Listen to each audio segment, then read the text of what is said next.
A Bíblia é um texto formidável, composta de 66 livros diferentes, escritos por mais de 40 autores em um período de 1000 anos. Não é apenas uma compilação de um grupo de histórias diferentes, ou um manual de autoajuda ou até mesmo um livro devocional. É uma história coesa de Gênesis ao Apocalipse, a história da glória de Deus. Vamos ver essa história. No princípio, Deus criou todas as coisas para a sua glória. Como coroa da criação, ele fez o homem para que Deus pudesse compartilhar a si mesmo com outros. Ordenou para sermos férteis, multiplicar e encher a terra com a glória de Deus. Mas o homem decidiu não confiar em Deus e que ele estava escondendo alguma coisa de nós. Nós decidimos viver para nós mesmos ao invés de viver para Deus, e isso encheu a terra com o pecado e egoísmo. O homem errou o caminho de tal maneira que Deus inundou toda a terra e começou tudo de novo com um homem chamado Noé. Quando Noé saiu da arca, Deus lhe disse as mesmas palavras que disse a Adão: "Sede férteis e multiplicai e enchei a terra." Mais uma vez, porém, a humanidade procurou honrar o homem ao invés de Deus. Porque todos eles compartilhavam a mesma língua, era fácil de comunicar e cooperar. Então eles fizeram um plano. Em um lugar chamado Babel, eles iriam construir uma torre até os céus para estabelecerem um nome para si. Eles trabalharam para construir o seu próprio reino, ao invés de obedecer à ordem de Deus. Eles cometeram o mesmo erro que cada uma das gerações anteriores havia cometido. A humanidade ignorou a Deus e sua ordem de espalhar o seu nome e sua glória por toda a terra. Então Deus tomou a seguinte decisão. Ele confundiu as línguas das pessoas para que elas não pudessem mais facilmente comunicar entre si. Naquele momento, Deus formou a diversidade entre tribos e povos do mundo. Assim, diferentes grupos de pessoas se espalharam para o norte, o sul, o leste e o oeste. Dessas nações, Deus escolheu um homem chamado Abraão e fez uma aliança com ele. Deus disse a Abraão que ele iria abençoá-lo e todos os seus descendentes, transformando-os em uma grande nação que iria abençoar todas as outras nações. Deus eventualmente nomeou esta nação Israel, e ele começou a demonstrar sua glória através deles de muitas maneiras. Deu-lhes um conjunto de leis para viver de modo que eles poderiam ser separados, vivendo uma vida santa diante de todas as outras nações. Ao fazer isso, eles se tornariam um sacerdócio real, mediando entre Deus e o homem. Obedecendo seus mandamentos diante das nações, Israel iria encorajar e incentivar as pessoas a amar a Deus e amar os outros. Deus também deu a Israel um lugar geográfico especial sobre a terra, estrategicamente localizado no meio de todas as outras nações. Nessa terra prometida, Israel seria uma luz para todas as nações, mostrando-lhes o caminho para Deus, mesmo na escuridão do mundo. Às vezes Israel vivia este chamado e compreendia bem o desejo de Deus para abençoar todos os povos da terra através deles. Porém, de novo, Israel caía na mesma armadilha que a humanidade, glorificando a si mesmo ao invés de glorificar a Deus. Quando Israel se desviava do caminho, Deus intervinha. Às vezes ele levantou profetas para lembrá-los do seu mandamento de abençoar as nações com as bênçãos que lhes dera.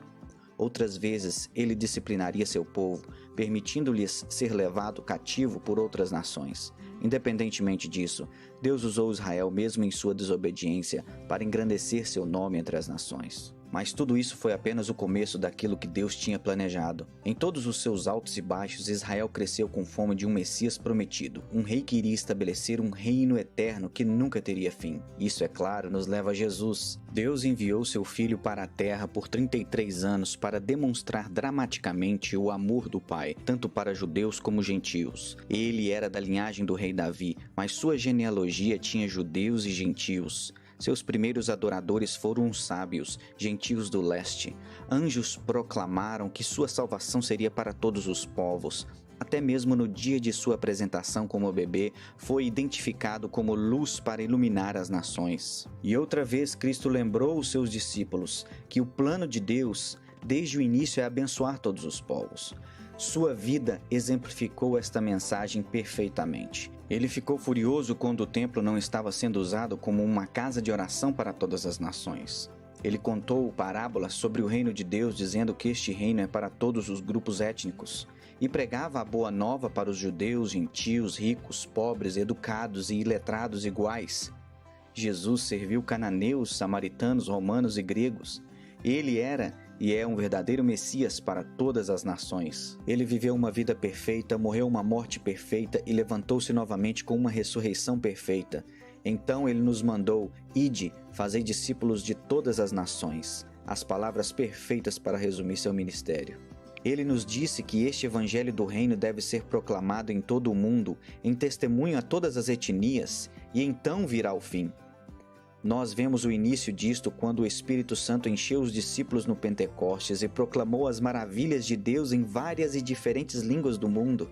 Também a continuação quando Cristo chamou Paulo e outros apóstolos para pregar o evangelho aos gentios. Ele continua até o dia de hoje. Estamos à espera do fim que vemos em Apocalipse, quando o Cordeiro de Deus adquiriu com o seu próprio sangue cada nação. Essas pessoas vão formar uma multidão que ninguém pode contar, de toda tribo, língua, povo e nação, dizendo: a salvação pertence ao nosso Deus que está sentado no trono e ao Cordeiro. Essa é a história da Bíblia. Uma única história coesa de capa a capa. A história de Deus, a história de sua glória entre todas as nações. Mas não pode vir a ser concretizada até que todas as nações escutem esta história. Ele te convida para essa história. Ele te convida para essa missão. Qual será a sua participação?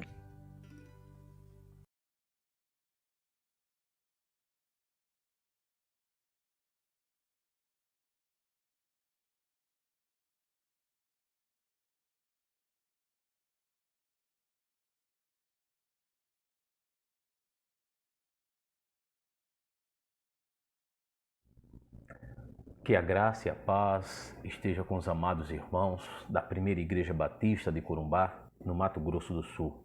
Hoje, domingo, dia 23 de maio de 2021, estamos juntos, mesmo que um culto online, adorando e glorificando ao Senhor. Estamos iniciando o nosso culto de celebração a Deus, para a glória de Deus, para a adoração de Deus, para a exaltação do nome santo de Jesus.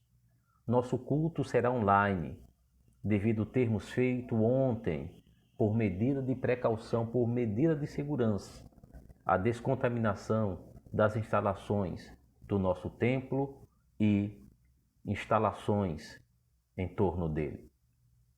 Em tempo de Covid, irmãos, precisamos cuidar do nosso maior patrimônio, que são os nossos membros congregados e visitantes. Deus criou a família para ser unida. Estamos em maio, celebrando o mês da família. E temos que dar exemplo. O cuidar do templo, o descontaminar templo, o zelar pelo templo, é zelar por esta família abençoada, para que estejamos sempre saudáveis e unidos. Protegendo e fortalecendo cada membro. Uma família unida, guiada por Deus, é uma grande bênção. Os laços de família, irmãos, servos de Deus, são muito fortes. Deus abençoa a família de quem é fiel a Ele. Crescer em uma família que ama e serve a Deus é um grande privilégio. Os pais devem ensinar os seus filhos sobre o Deus de Israel, o Deus da salvação. E os filhos devem honrar os seus pais por estarem ensinando-lhes o caminho da salvação. Todos devem ajudar os membros mais fracos e vulneráveis da família.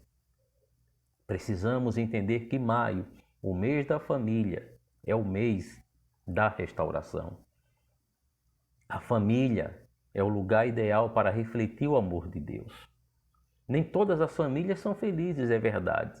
Ninguém é perfeito e membros da família podem nos machucar.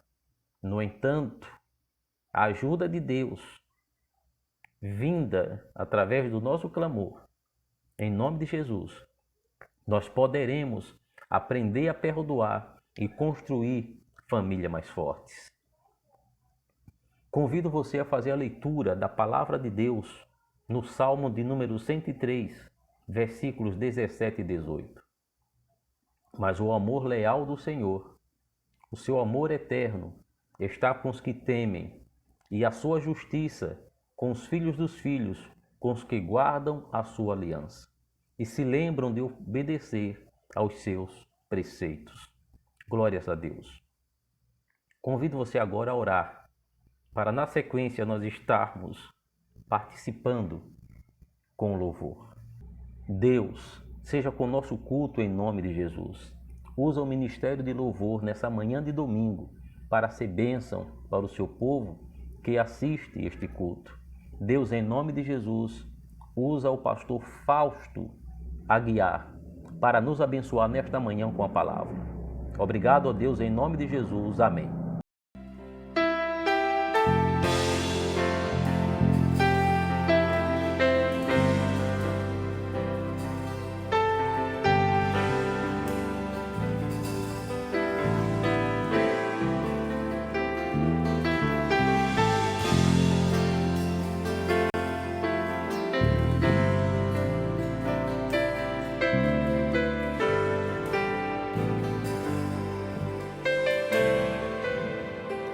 Estás aqui, movendo entre nós, te adorarei, te adorarei. Estás aqui, mudando destinos, te adorarei, te adorarei. Estás aqui, operando milagres, te adorarei, te adorarei. Estás aqui, transformando nossas vidas, te adorarei, te adorarei. Meu Deus é Deus de milagres, Deus. Aleluia, obrigada, Senhor. Meu Deus, aleluia.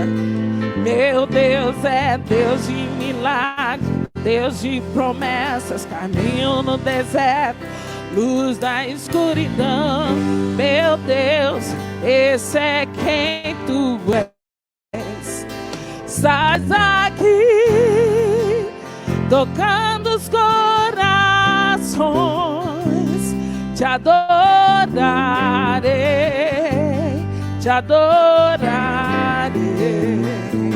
Estás aqui, curando multidões, te adorarei, te adorarei. Estás aqui, restaurando os corações, te adorarei, te adorarei. Estás aqui, transformando histórias, te adorarei, te adorarei. Meu Deus é Deus de milagres, Deus de promessas, caminho no deserto, luz da escuridão. Deus, esse é quem tu és. Meu Deus é Deus de milagres, Deus de caminho no deserto, luz da escuridão. Meu Deus, esse é quem tu és. Enxuga as lágrimas, restaura os corações. Tu és a resposta, Jesus. Enxuga as lágrimas, restaura os corações. Tu és a resposta, Jesus. Meu Deus é Deus de milagres, Deus de promessas, caminho no deserto, luz da escuridão. Meu Deus, esse é quem tu és. Meu Deus é Deus de milagres, Deus de promessas, caminho no deserto, luz da escuridão. Meu Deus, esse é quem tu és. Meu Deus é Deus de milagres, Deus de promessas, caminho no deserto, luz na escuridão, meu Deus. Aleluia, é teu povo que diz, meu Deus, Deus de milagre, Deus de promessas, caminho no deserto, luz na escuridão, meu Deus, esse é quem tu és, Deus é quem tu és, Ele é quem tu és, esse é quem tu és, esse é quem tu és, é quem tu és, esse é quem tu és, esse é quem tu és, esse é quem tu és. Meu Deus é Deus de milagre, Deus de promessas. Obrigada, papai. Meu Deus, esse... Declara a igreja, meu Deus.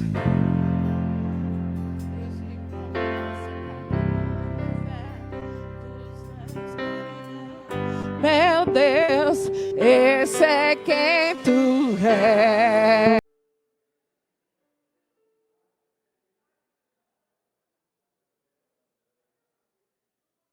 Minha oração é para que tanto eu quanto você, nós, sempre nos alegremos porque estamos caminhando na luz, porque um dia foi através da fé que os nossos olhos foram abertos e nós vimos o nosso pecado crucificado com o Senhor Jesus.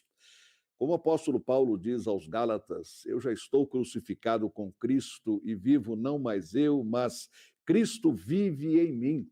E a vida que eu agora vivo, eu a vivo na fé.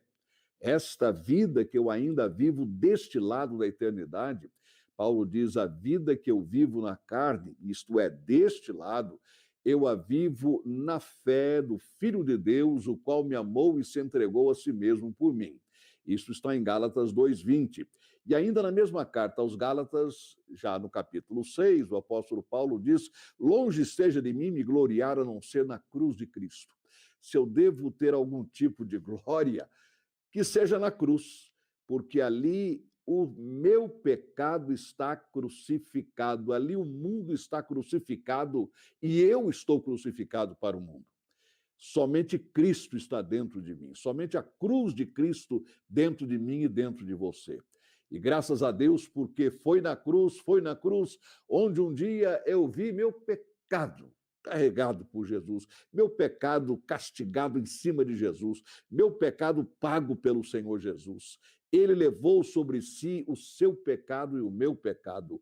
O bendito Cordeiro de Deus, sem qualquer mancha, sem qualquer pecado, sem qualquer culpa, mas todo e qualquer pecado que eu já cometi na minha vida está crucificado com Jesus. E mais ainda, todo e qualquer pecado que eu venha cometer já está crucificado, porque antes da fundação do mundo, o Cordeiro de Deus já havia levado sobre os seus ombros, na cruz, o meu pecado e o seu pecado. Por isso, nós podemos dizer, foi na cruz, foi na cruz.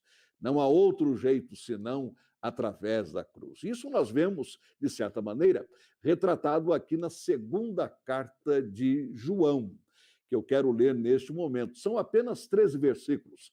É uma carta bem curtinha, mas vale a pena a gente lê-la por inteiro para absorver a sua mensagem.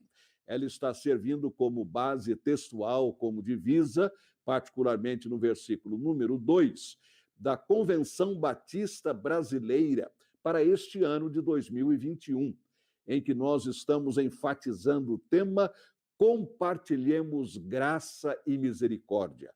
E o texto está aqui, 2 de João, no capítulo 1, que é o único capítulo, no versículo número 3, mas nós lemos todo o texto. Vamos lá, então. O presbítero, à senhora eleita e aos seus filhos, a quem eu amo na verdade. Observe quantas vezes João vai mencionar a palavra verdade. Então, o presbítero, à senhora eleita e aos seus filhos, a quem eu amo na verdade. E não somente eu, mas também todos os que conhecem a verdade. Por causa da verdade que permanece em nós e conosco estará para sempre. Que a graça, a misericórdia e a paz da parte de Deus Pai e de Jesus Cristo, o Filho do Pai, estejam conosco em verdade e amor. Fiquei muito alegre por ter encontrado alguns de seus filhos que andam na verdade, de acordo com o mandamento que recebemos do Pai. E agora, Senhora, peço-lhe, não como se escrevesse um mandamento novo, mas o mesmo que temos tido desde o princípio, que nos amemos uns aos outros. E o amor é este, que andemos segundo os mandamentos de Deus. Este mandamento, como vocês ouviram desde o princípio, é que vocês vivam nesse amor. Porque muitos enganadores têm saído mundo afora, os quais não confessam que Jesus Cristo veio em carne. Esse é o enganador e o anticristo. Tenham cuidado para que não percam aquilo que temos realizado com esforço, mas recebam plena recompensa. Todo aquele que vai além da doutrina de Cristo e nela não permanece, não tem Deus.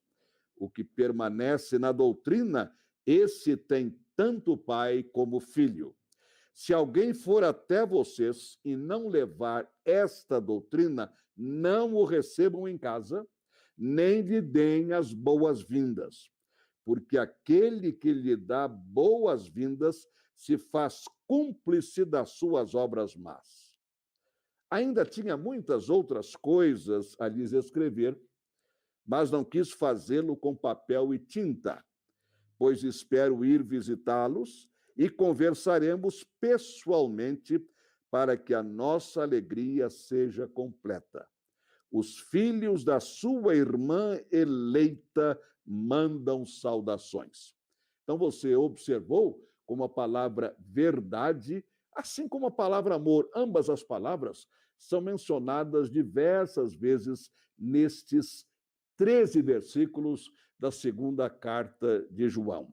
Para a Convenção Batista Brasileira, a sua divisa está no versículo número 3, que a graça, a misericórdia e a paz da parte de Deus Pai e de Jesus Cristo, o Filho do Pai, estejam conosco em verdade e amor. Compartilhemos graça e misericórdia. Durante todo este ano, os batistas brasileiros estaremos pensando neste tema e nesta divisa. Falando sobre esta segunda carta do apóstolo João, o teólogo metodista Adam Clarke, que viveu entre 1762 e 1632, diz que a segunda carta de João, que é essa que nós acabamos de ler, ela contém possivelmente nenhum outro assunto que não seja esta ênfase na verdade e no amor, mais do que qualquer outra matéria. E, de fato, são duas palavras que dominam este texto. E dos 13 versículos, aproximadamente 8 versículos são encontrados na primeira carta de João, ou de maneira bem clara e explícita, ou no seu sentido e na sua mensagem. Então, ler segunda de João, de certa maneira, é o mesmo que ler a primeira carta de João. E nela vamos encontrar esta ênfase na palavra verdade e na palavra amor. O texto começa dizendo o presbítero. Naturalmente que o presbítero aqui trata-se de João. A palavra presbítero é a mesma palavra no grego para ancião.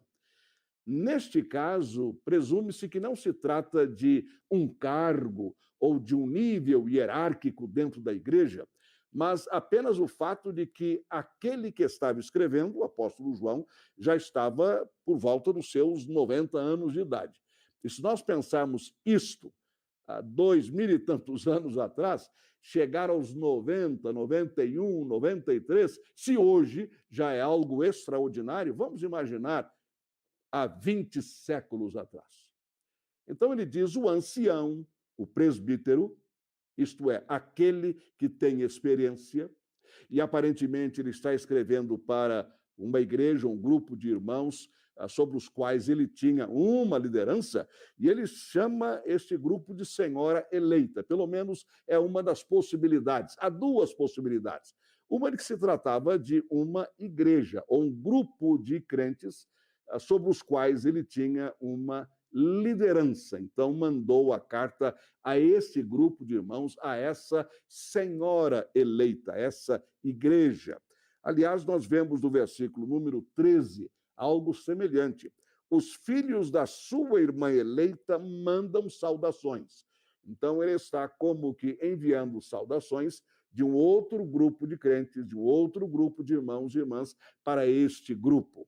A segunda possibilidade, para se entender, segundo os intérpretes, esta expressão, a senhora eleita, é que era, de fato, uma senhora na igreja, possivelmente uma pessoa de destaque. O nome dela seria electa, porque esta é a palavra no grego. Então, electa seria não tão somente eleita, mas o nome dela era eleita.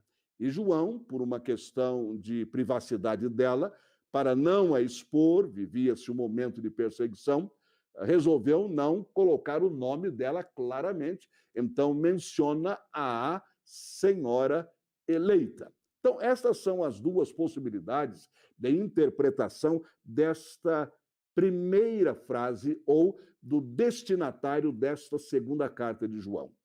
Senhora eleita, ou um grupo de crentes, uma igreja, sobre a qual ele tinha liderança, ou que muito o conhecia, ou uma senhora chamada electa, eleita, cujo nome está sendo mantido em sigilo por uma questão até de segurança dela. Eu me recordo há muitos anos de uma carta que foi enviada da parte de alguém no campo missionário, mas que estava exercendo a sua missão, o seu ministério missionário, num país sob perseguição. Então, para evitar possível identificação e até mesmo censura da sua carta, essa pessoa do campo missionário mandou uma carta dizendo: temos muitos crentes em Filipos. Ora, não havia uma cidade chamada Filipos no país em que estava a pessoa. Porém, a carta passou, a censura não a detectou. Mas, ao se receber a carta, a junta missionária entendeu que essa pessoa falava de crentes presos. Por isso, usou a expressão: há muitos crentes em Filipos. E com isto, pensou-se imediatamente no carcereiro de Filipos e fez-se a ligação a muita gente presa. Isso apenas para mostrar como a ausência de uma identificação, neste caso, pode significar a guarda da privacidade, o sigilo do nome desta senhora que recebe o nome de electa ou de eleita. Seja como for, se há uma coisa que muito nos inspira, pelo menos a mim, e toca profundamente, é o que diz João no versículo número 1 e depois do versículo 2. E não somente eu, a quem eu amo, na verdade, diz ele, e não somente eu, mas também todos os que conhecem a verdade. Então, era uma pessoa que tinha uma grande estima da sua comunidade, dos demais irmãos em Cristo, por ser alguém que caminhava na verdade. Se nós entendemos, como muitos entendem, que aqui se fala de uma igreja, a senhora tem a ver com uma igreja, o raciocínio se aplica da mesma maneira. Uma igreja, uma comunidade cristã, ou uma senhora, uma e outra, amadas, uma e outra, estimadas, porque caminhavam na verdade. Os irmãos observaram, pelo menos na minha versão, que a palavra verdade aparece 5 vezes nestes 13 versículos, mostrando aí a importância deste termo para o apóstolo João. E nós entendemos que o fato de a igreja, senhora eleita, ou uma senhora, cujo nome não é dado senão electa, Ambas, igreja e senhora, uma ou outra, caminhava na verdade. E João chega a dizer: fiquei muito alegre por ter encontrado alguns de seus filhos que andam na verdade. Quando nós lemos, por exemplo, em 3ª de João, nós encontramos no versículo número 3, e a 3ª de João é também com um capítulo só, são 15 versículos, e ele diz o seguinte, no versículo número 3, pois fiquei muito alegre quando os irmãos vieram e deram testemunho de que você é fiel à verdade e vive de acordo com a verdade. A 3ª carta de João já foi escrita para uma pessoa chamada Gaio. O presbítero, mais uma vez, o ancião, o apóstolo do amor, João, ao amado Gaio, a quem eu amo na verdade. Então, observamos que tanto Gaio quanto a senhora eleita, tanto na 3ª epístola de João, quanto na 2ª epístola que lemos, ambos são caracterizados por caminharem na verdade, ambos são amados por João e também pelos demais irmãos e irmãs, porque caminham na verdade. E ele diz: eu fiquei muito alegre quando os irmãos vieram e deram testemunho de que você é fiel à verdade e vive de acordo com a verdade. Não tenho, agora é João dizendo, eu não tenho maior alegria do que esta, a de ouvir que os meus filhos vivem de acordo com a verdade. Como também qualquer pai, qualquer mãe, embora aqui o presbítero João, o ancião João, esteja falando dos seus filhos da fé.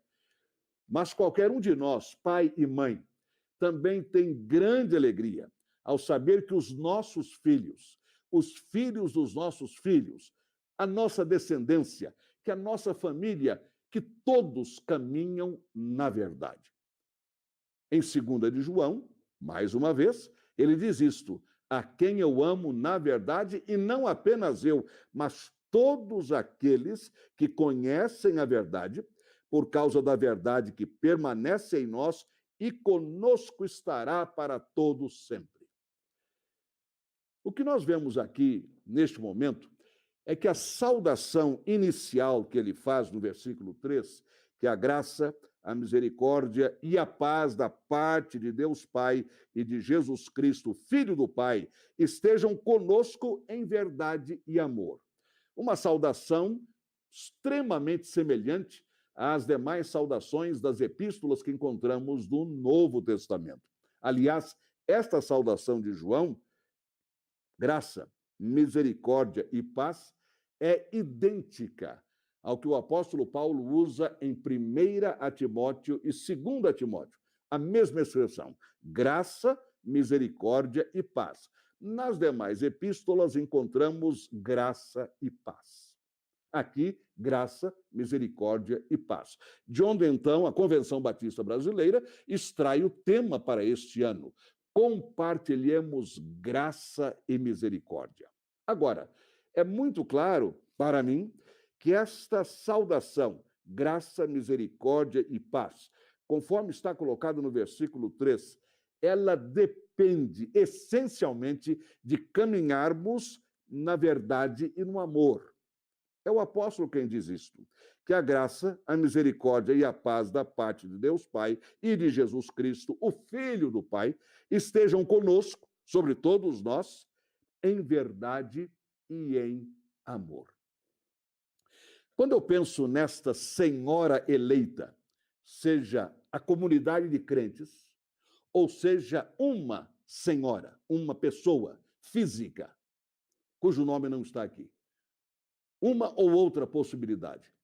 O que mais me impressiona é o fato de o testemunho das demais pessoas ser, na realidade, uma confirmação de que a verdade estava sendo seguida, a verdade estava sendo trabalhada na vida deles, a verdade era algo tão preponderante que esse era o testemunho de todos.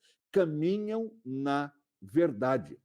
Amada por todos por caminhar na verdade e por todos aqueles que conhecem a verdade. Para mim, isso é muito bonito, irmãos. Por exemplo, pensar na minha vida. Como você pode pensar na sua vida? Alguém que é amado ou amada pelas demais pessoas que conhecem a verdade, porque elas veem em você e em mim a verdade. Isto é, uma vida verdadeira, uma vida não fingida, uma vida autêntica, uma vida sem qualquer engano, um amor de fora para dentro por causa da verdade que é demonstrada em nós. Haveria elogio maior do que este que João coloca aqui, amada como igreja, comunidade, ou como uma pessoa física, por todos aqueles que conhecem a verdade. Sentem-se à vontade com esta pessoa, com esta comunidade, por causa da verdade.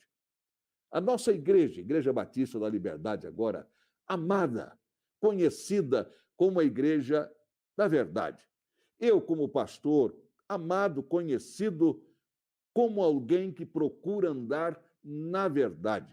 Você, meu irmão, minha irmã, da mesma forma, amado ou amada, conhecido ou conhecida como alguém que procura caminhar na verdade.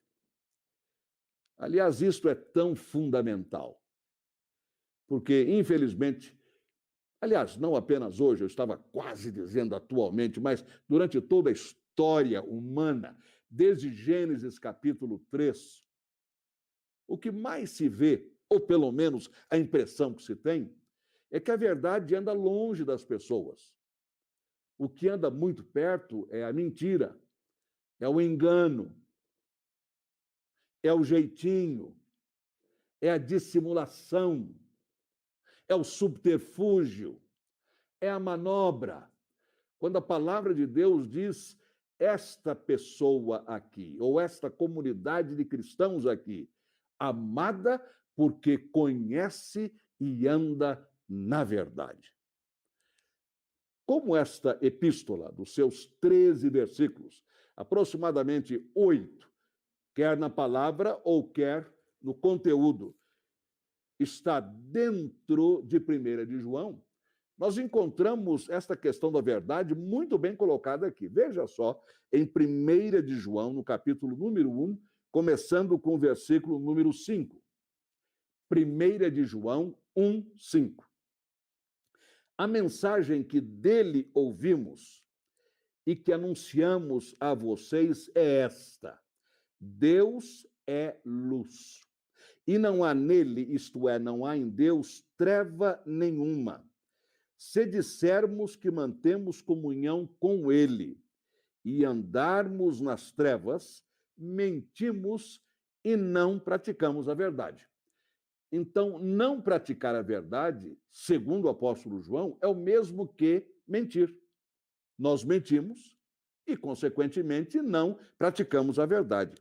Se nós andarmos na luz, ou seja, na verdade, como ele na luz está, ou seja, na verdade, nós mantemos comunhão uns com os outros. E o sangue de Jesus, o seu Filho, nos purifica de todo o pecado. Aqui está, inclusive, a essência da nossa comunhão cristã, que é o nosso caminhar na verdade e sermos purificados pelo sangue de Jesus. Mencionei isto há talvez 2 ou 3 domingos passados. Andar na verdade é andar na luz, ser purificado pelo sangue de Jesus. E é isto que permite que nós tenhamos comunhão uns com os outros. Alguém já estimou que o apóstolo João menciona verdade aproximadamente 37 vezes, vamos dizer, quase 40 vezes, no seu evangelho, na sua primeira carta, na sua segunda carta e na sua terceira carta. Quase 40 vezes. A palavra verdade. O que nos dá a clara indicação do que isto representava para ele, no momento em que estava passando a mensagem do Senhor. E ele diz: este é o mandamento que recebemos dele, que nós caminhemos na luz como Deus está na luz. Aliás, o Senhor Jesus, em João 14,6, diz: eu sou o caminho, a verdade e a vida. Então, quando nós queremos compartilhar graça e misericórdia, ou quando usamos a saudação de João, Graça, misericórdia e paz da parte de Deus Pai e do Senhor Jesus Cristo. E a seguir ele mesmo vai dizer: essa bênção esteja sobre todos em amor e em verdade. É um chamamento muito sério para que você e eu caminhemos sempre na luz, porque a luz ilumina todas as coisas. A luz, ela coloca a verdade às claras. É por isso que muita gente não quer andar na luz, foge da luz, porque elas têm medo da luz. Jesus falou sobre isso. Ao ter medo da luz, elas têm medo da verdade, porque a luz ilumina todos os cantos. Não há como você estar num local iluminado sem que você tenha uma visão de todas as coisas, até dos mínimos pormenores. A luz ilumina. E a verdade na sua vida e na minha vida também ilumina. Por isso que aqueles que andam na verdade amam aqueles que andam na verdade. É exatamente como João coloca aqui. É o que eu desejo para mim, é o que eu desejo para você. Há muitos anos conversava com o Dr. Bruce Miller. Ele e a esposa foram membros da mesma igreja de que Dione e eu fizemos parte nos Estados Unidos, nessa nossa segunda etapa lá, de onde viemos para a Igreja Batista da Liberdade. E muitas vezes eu conversei com ele, um homem extremamente culto, um teólogo. Ele, inclusive, era o relator de uma comissão permanente da igreja que examinava os candidatos ao ministério e ao ministério pastoral e ao ministério diaconal. Ele era o relator dessa comissão permanente, eu era membro da comissão. Então, tivemos muitas ocasiões para conversar. E ele sempre me dizia, a propósito de 1 de João, no capítulo 1, neste texto que eu li de 5 a 7, especialmente o 7, se andarmos na luz como ele na luz está, nós temos comunhão uns com os outros, e o sangue de Jesus Cristo, seu Filho, nos purifica de todo pecado. Ele me dizia, isto eu ouvi muitas vezes: Fausto, o que aconteceria na vida de nossas igrejas se todos nós, membros da igreja, caminhássemos de acordo com 1 de João 1:7? Se todos nós andássemos na luz, com a nossa vida iluminada pela luz, com os nossos motivos iluminados pela luz, com as nossas intenções iluminadas pela luz, com as nossas motivações iluminadas pela luz, nós teríamos, ele sempre dizia, um outro nível de comunhão. Porque a nossa comunhão, ela não é basicamente sociológica, isto é, apenas com aqueles que, de certa maneira, têm compatibilidade social conosco. Ela não é basicamente intelectual, apenas que tem uma compatibilidade cultural conosco. Não, em hipótese alguma, a nossa comunhão tem a ver com o nosso caminhar na verdade, na luz. Nós podemos estar lado a lado dentro de um santuário, participando do mesmo culto e ainda assim não termos comunhão porque não estamos caminhando na luz. Quantas são as pessoas que antes de tomarem uma decisão ou de fazerem alguma coisa, elas olham para os lados para ver se há alguém conhecido, mas nunca olham para cima, porque há sempre aquele que nos conhece em tudo na nossa vida, aquele que habita na luz. Como eu posso ter comunhão com ele que habita na luz, se eu não caminho na luz? É o que João diz isto. A mensagem que ouvimos dele é esta: Deus é luz e nele não há treva alguma. Isto é, Deus é verdade e nele não há mentira alguma. Se eu não caminho na verdade, que é a luz, eu não posso ter comunhão com ele, nem com os meus irmãos em Cristo Jesus. Nós podemos estar juntos no mesmo santuário, no mesmo templo, nas mesmas atividades, nos mesmos ministérios, caminhando fisicamente nas mesmas ruas, participando presencialmente das mesmas atividades e ainda assim não termos comunhão uns com os outros, porque não estamos caminhando na luz da verdade. Segunda de João, conforme lemos, mais uma vez, que a graça, a misericórdia e a paz da parte de Deus Pai e de Jesus Cristo, seu Filho, estejam conosco em verdade e amor, na luz e no amor. Como nós precisamos disso? Compromisso com a verdade. Na minha vida pessoal, na minha vida familiar, na minha vida profissional, nos meus projetos, nas minhas iniciativas, deixando de lado todo e qualquer jeitinho. Pode até parecer interessante, de bom humor, o nosso famoso jeitinho. Para Deus não há jeitinho. Para Deus não há jeitão. Para Deus não há jeito. Para Deus que anda na luz, há apenas verdade. Eu posso enganar a todas as pessoas, mas a Deus jamais.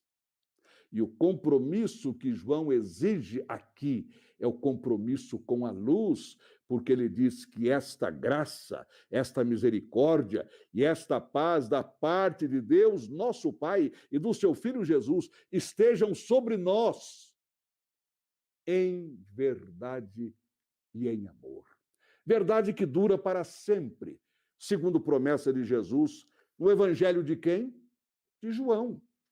No capítulo 14, ele diz, logo no versículo número 16, eu vou dar um consolador, a fim de que esteja com vocês para sempre. Ele é o Espírito da verdade, que o mundo não pode receber porque não o vê, nem o conhece. Vocês o conhecem. Conhecem quem? O Espírito da verdade, que é outro nome para Espírito Santo.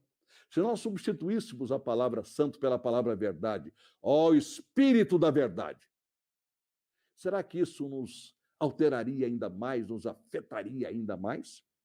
Vocês conhecem o Espírito da verdade, porque ele habita com vocês e estará com vocês. E depois, no capítulo número 16 do mesmo Evangelho de João, só poderia ser de João, que escreveu as outras 3 epístolas, nós lemos sobre a obra do Espírito Santo, e ele diz isto de maneira muito clara, no versículo número 13. Porém, quando vier o Espírito da verdade, ele guiará vocês em toda a verdade. Eu gosto muito desse versículo, como você também gosta. Mas, meu irmão, minha irmã, nós somente seremos guiados a toda a verdade se nós caminharmos na verdade, sob a direção do Espírito da verdade. É disso o que nós mais precisamos. Caminhar na verdade, na luz. Vidas iluminadas. Vidas que não têm de que se envergonhar, porque a qualquer momento que a luz jorre sobre nós, a verdade vai estar lá.